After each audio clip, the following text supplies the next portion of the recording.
కమ్మటి తెలుగు కథలకు స్వాగతం. ఈరోజు మనం చెప్పుకోబోయే కథ పీడిన గ్రహణం. కథ మొదలు పెడదాం. శరణమయ్యప్ప స్వామి శరణమయ్యప్ప అంటూ ప్రసాద్ సెల్ మోగుతోంది. ఈరోజు బాబు పేరు మీద అర్చన చేయించాలి, ఆలస్యమైపోతుంది. తొందరగా వెళ్ళాలంటే ఫోన్ వస్తుంది, ఎవరు చేశారో మనసులో అనుకుంటూ హడావిడిగా వచ్చి ఫోన్ చూశాడు ప్రసాద్. ఏదో కొత్త నెంబర్ నుండి కాల్ వస్తుంది. పైకే అంటూ ఆన్ చేశాడు. హలో, ఒక అందమైన స్వరం బెదురుతూ వినిపించింది. హలో, ఎవరమ్మా? ఆశ్చర్యంగా అన్నాడు ప్రసాద్. నేను అంటూ అవతల తడబాటు. నువ్వు ఎవరమ్మా? అంకుల్, నా పేరు మృదుల. నేను మీ అబ్బాయి రోహిత్ కంపెనీలో కంప్యూటర్ ఆపరేటర్గా పనిచేస్తున్నాను. నేను మీతో కొంచెం మాట్లాడాలని కాల్ చేశాను అన్నది మృదుల. చెప్పమ్మా, టైం చూసుకుంటూ గడియారం చూస్తూ అన్నాడు ప్రసాద్. అంకుల్, రేవంత్ నేను ప్రేమించుకున్నాము. ఇది మీకు తెలియదని నాకు తెలుసు. మీకు మా ప్రేమ విషయం చెప్పాలనుకున్న సమయంలోనే ఆంటీ చనిపోయారు. మీరు ఆంటీ చనిపోయిన దిగులు నుండి ఇంకా బయటకు రాలేదని తను ఇప్పటి వరకు మా విషయంలో మీతో చెప్పలేదు మెల్లిగా అన్నది మృదుల. దాదాపుగా ఒకలాంటి షాక్లోకి వెళ్ళిపోయిన ప్రసాద్ అనడం కూడా మర్చిపోయి వింటున్నాడు. నేను కొన్ని కారణాల వల్ల రోహిత్ని పెళ్లి చేసుకోవడం కుదరదు. అది నేను రోహిత్కి చెప్పాను. కానీ తను వినడం లేదు. ఇంకా ఎలా చెప్పాలో నాకు తెలియడం లేదు అంకుల్. ఇప్పుడు నా మానాన నన్ను వదిలేయమని మీరు మీ అబ్బాయికి నచ్చచెప్పండి. నేను రోహిత్ను వద్దనడానికి నా కారణాలు నాకున్నాయి. నా వెంటపడి నన్ను అల్లరి చేయొద్దని మిమ్మల్ని ప్రాధేయపడుతున్నాను. ఇది నా మాటగా మీరు రోహిత్కి చెప్పండి. నేను చెప్పాలనుకున్నదంతా మీకు చెప్పేశాను. నన్ను క్షమించండి అంకుల్, నేను ఫోన్ పెట్టేస్తున్నాను అంటూ ఫోన్ కట్ చేసింది మృదుల. కొంచెం సేపు సోఫాలో కూర్చుండిపోయాడు ప్రసాద్. జరిగిన సంభాషణ అంతా మననం చేసుకున్నాడు. అంటే రోహిత్ గత 15 రోజుల నుండి దిగాలుగా ఉండటానికి కారణం ఇదా? ఎందుకు ఆ అమ్మాయి రోహిత్ జీవితంలోకి వద్దామనుకొని మళ్ళీ తిరస్కరించింది? ఏం జరిగి ఉంటుంది అనుకుంటూ చాలా అలజడికి లోనయ్యాడు ప్రసాద్. ఈ విషయం ఎవరు చెప్తారు? మృదులకి మళ్ళీ కాల్ చేయనా? రోహిత్తోనే మాట్లాడనా అనుకుంటూ అలాగే ఉండిపోయాడు ప్రసాద్. అతడి మనసు రోహిత్ వైపే మొగ్గు చూపింది. ఫోన్ చేతిలోకి తీసుకుని కాల్ చేశాడు ప్రసాద్. సరిగ్గా ఆ సమయానికి బిజినెస్ పని మీద కాకినాడ వెళ్ళిన రోహిత్ రాజమండ్రి తిరిగి వస్తున్నాడు. ఆ రోడ్డు వెంట ఎప్పుడు వస్తున్నా ఉప్పాడ దగ్గరకు రాగానే కాసేపు బీచ్ దగ్గర ఆగడం అతనికి అలవాటే. అలాగే సముద్రాన్ని చూస్తూ నిలబడ్డాడు రోహిత్.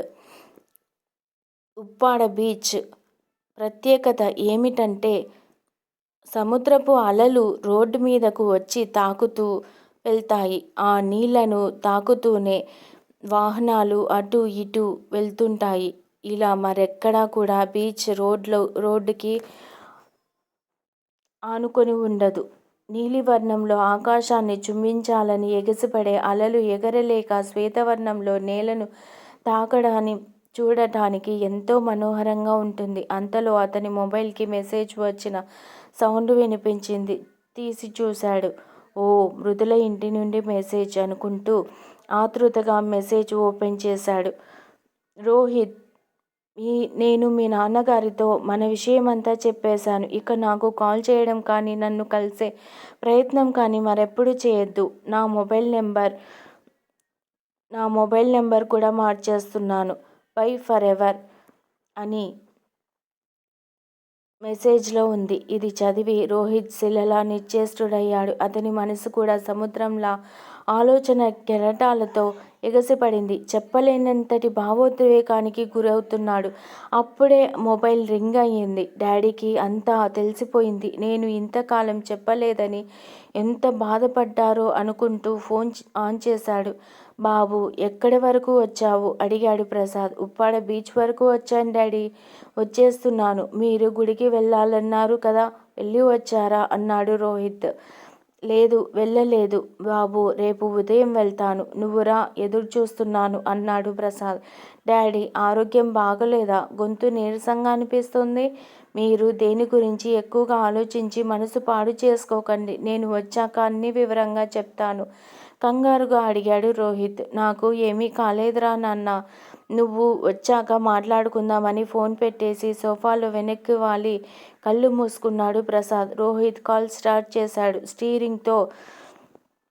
స్టీరింగ్తో పాటు అతని మనసు గతంలోకి పరుగులు తీసింది.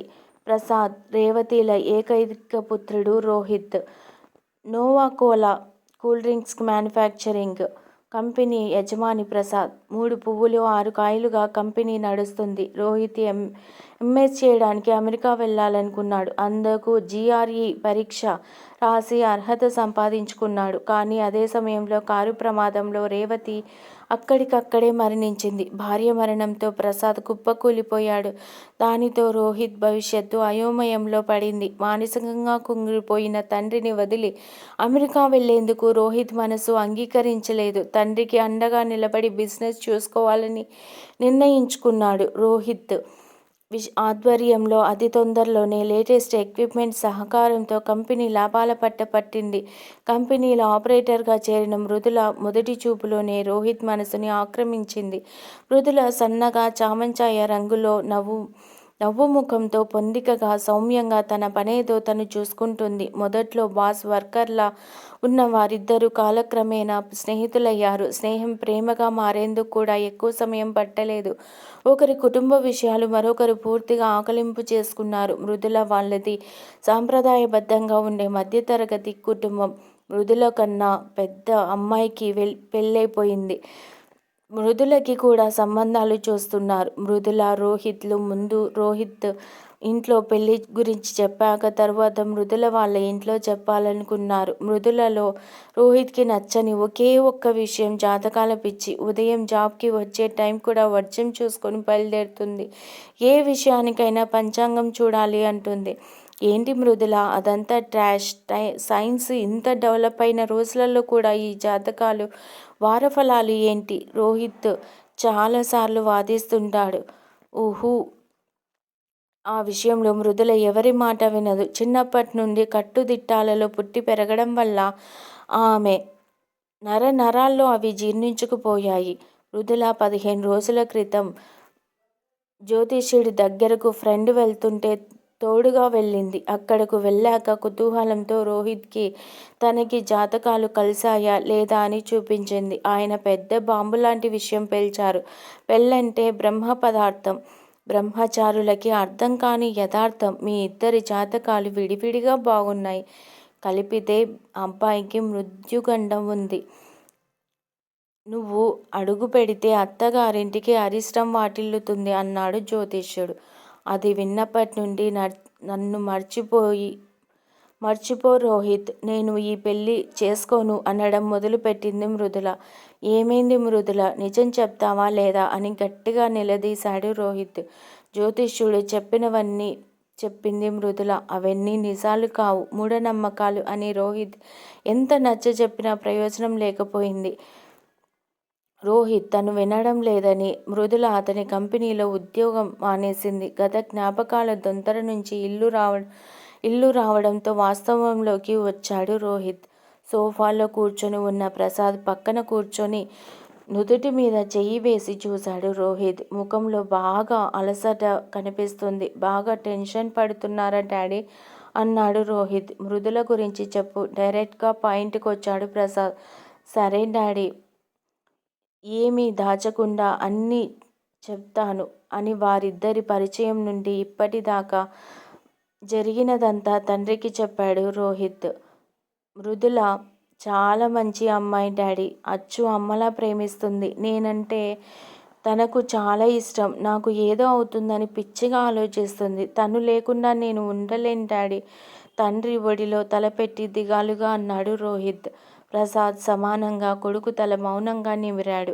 ఒకసారి నన్ను మృదుల ఇంటికి తీసుకెళ్ళు అన్నాడు ప్రసాద్ చిన్నగా. డాడీ మీ మాట వినదేమో అన్నాడు రోహిత్. ప్రయత్నించి చూడటంలో తప్పు లేదుగా, వెళ్దాం పద అన్నాడు ప్రసాద్. ఇద్దరూ మృదుల ఇంటికి వెళ్లారు. అది చిన్న ఇల్లైనా బయట ఉన్న కొంచెం ఖాళీ స్థలంలో అన్ని పూల మొక్కలతో చూడటానికి ముచ్చటగా ఉంది. గేటు తీస్తుండగానే ఎవరు అన్న కేక వినపడింది. కిటికీలో నుండి చూస్తూ అడిగిన వ్యక్తి వైపు చూసి ఆయన మృదుల వాళ్ళ నాన్నగారు, పేరు రాజారావు అన్నాడు రోహిత్. వీళ్ళ నుండి సమాధానం రాకుండానే వస్తున్నాను ఉండండి అంటూ ఆయనే వచ్చి తలుపులు తెరిచి లోపలికి ఆహ్వానించారు.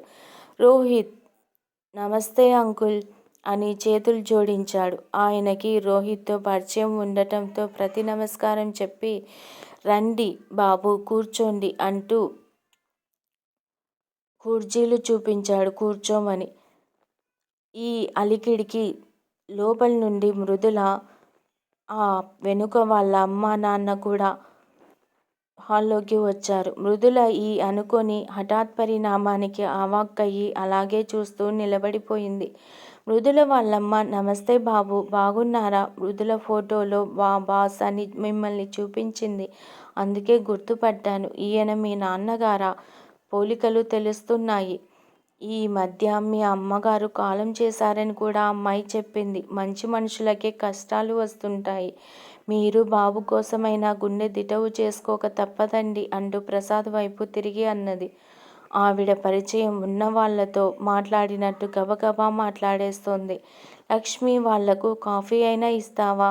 మాట్లాడుతూనే ఉంటావా అన్నారు రాజారావు గారు. తెస్తాను ఉండండి అని మృదుల వైపు చూసి వాళ్లకు మంచినీళ్ళు ఇవ్వమ్మా మృదుల అని వంటగది వైపు వెళ్ళబోయింది లక్ష్మి. అవేమీ వద్దు, నేను ముఖ్యమైన విషయం మాట్లాడాలని వచ్చాను. కాసేపు కూర్చోండి. మృదుల నువ్వు కూడా రామ్మా అని పిలిచాడు ప్రసాద్. మృదులకి తప్ప మిగిలిన ఇద్దరికీ ఏమీ అర్థం కాలేదు. ఆయన చెప్పబోయే విషయం కోసం ఆశ్చర్యంగా చూస్తున్నారు. మృదుల వచ్చి తల వంచి కిందకు చూస్తూ కూర్చుంది. నేను సూటిగానే అసలు విషయానికి వస్తాను. మా అబ్బాయికి మీ అమ్మాయి ఒకరిని ఒకరు ఇష్టపడ్డారు. మనకు ఆ విషయం చెప్పేంతలోగానే కొన్ని వారంతాలు ఏర్పడ్డాయి. నా మటుకు నాకు ఉన్నది బాబు మాత్రమే. వాడి జీవితాన్ని నిర్ణయించుకునే పరిణతి బాబుకు ఉంది. మీకు ఇష్టమైతే మీ అమ్మాయిని మా కోడలిగా చేసుకుంటాను. అందుకు నేను సిద్ధమే అన్నాడు ప్రసాద్. అనుకోని అదృష్టం ఇంటిని వెతుక్కుంటూ వచ్చినందుకు మృదుల తల్లిదండ్రులిద్దరూ సంతోషంగా ప్రసాద్ వైపు చూస్తున్నారు. వాళ్ళ ముఖంలో అంగీకారం చెప్పకుండానే అర్థమవుతుంది. ప్రసాద్కి కంగారుగా ఏదో మాట్లాడబోతున్న మృదులతో, అమ్మా నాకు నువ్వు ఏం చెప్పాలనుకుంటున్నావో తెలుసు. నేను చెప్పేది ఒకసారి విను. నీకు జాతకాల మీద నమ్మకం ఉంది, కాదనను. కానీ అన్నింటికీ అవి వర్తించవు. మనల్ని మనలా ప్రేమించే వారిని పొందడం పెద్ద అదృష్టం అనుకోవాలి. నిన్నుగా ప్రేమించే వ్యక్తిని, నువ్వు ప్రాణంగా ప్రేమించే వ్యక్తిని వదులుకోవడం ఎంత మటుకు సబబు? అది చాలా మూర్ఖత్వం అవుతుంది. మా కాలంలో ఈ జాతకాలు చూసి పెళ్ళిళ్ళు చేశారా? వాళ్ళందరూ సుఖంగా లేరా? ఈ రోజుల్లో అందరూ జాతకాలు చూపిస్తున్నారు. వాళ్ళంతా ఎంతకాలం కలిసి బతుకుతున్నారు? పెళ్ళంటే రెండు మనసుల కలయిక, సర్దుబాటు, అంతేకాని రాశి నక్షత్రం కలిస్తే సరిపోదు. మా పెళ్ళయ్యాక ఒక పెద్ద స్వామీజీ మా జాతకం చూసి నిండు నూరేళ్లు కలిసి బతుకుతామన్నారు. ఏం జరిగింది? అర్ధాంతరంగా రేవతి నన్ను ఒంటరిని చేసి వెళ్ళిపోయింది. ఈ జ్యోతిష్యులు చెప్పేవి అన్నీ నిజాలు కావు. ఆలోచించు. నా ప్రాణమైన నా కొడుకుకి హాని జరగడం నాకు మాత్రం ఇష్టమా? కాదు కదా. నీ ఆలోచనలను సరిదిద్దుకునే ప్రయత్నం చెయ్యి. ఎంతటి సమస్యకైనా ఆలోచన, ఆచరణకు మించిన పరిష్కారం ఉండదు నిదానంగా చెప్పాడు ప్రసాద్. మృదులకి ఆయన మాటలలో జవాబు దొరికినట్లయింది. ముడుచుకుపోయిన కమలం వికసించినట్లు వాడిన ముఖం విప్పారింది.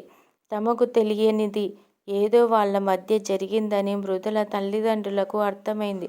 అది గమనించిన ప్రసాద్ వాళ్లకు జరిగింది చెప్పాడు. మృదుల కూర్చున్న చోటు నుండి లేచి ప్రసాద్ దగ్గరకు వచ్చి చేతులు పట్టుకొని, అంకుల్ నన్ను క్షమించండి. మీరు అజ్ఞానంతో మూసుకుపోయిన నా కళ్ళు తెరిపించారు. రోహిత్ బాగుండాలని అలా మాట్లాడాను. కానీ రోహిత్కు దూరంగా నేను కూడా ఉండలేను అంది చెమర్చిన కళ్ళతో. ఆ మాటలతో రోహిత్తో సహా అందరి ముఖాలలో ఆనందం వెల్లివిరిసింది. ఈ కథ మీకు నచ్చినట్లయితే ప్లీజ్ లైక్ చేయండి, షేర్ చేయండి, కమ్మటి తెలుగు కథల ఛానల్‌ను సబ్స్క్రైబ్ చేయండి. Thank you very much.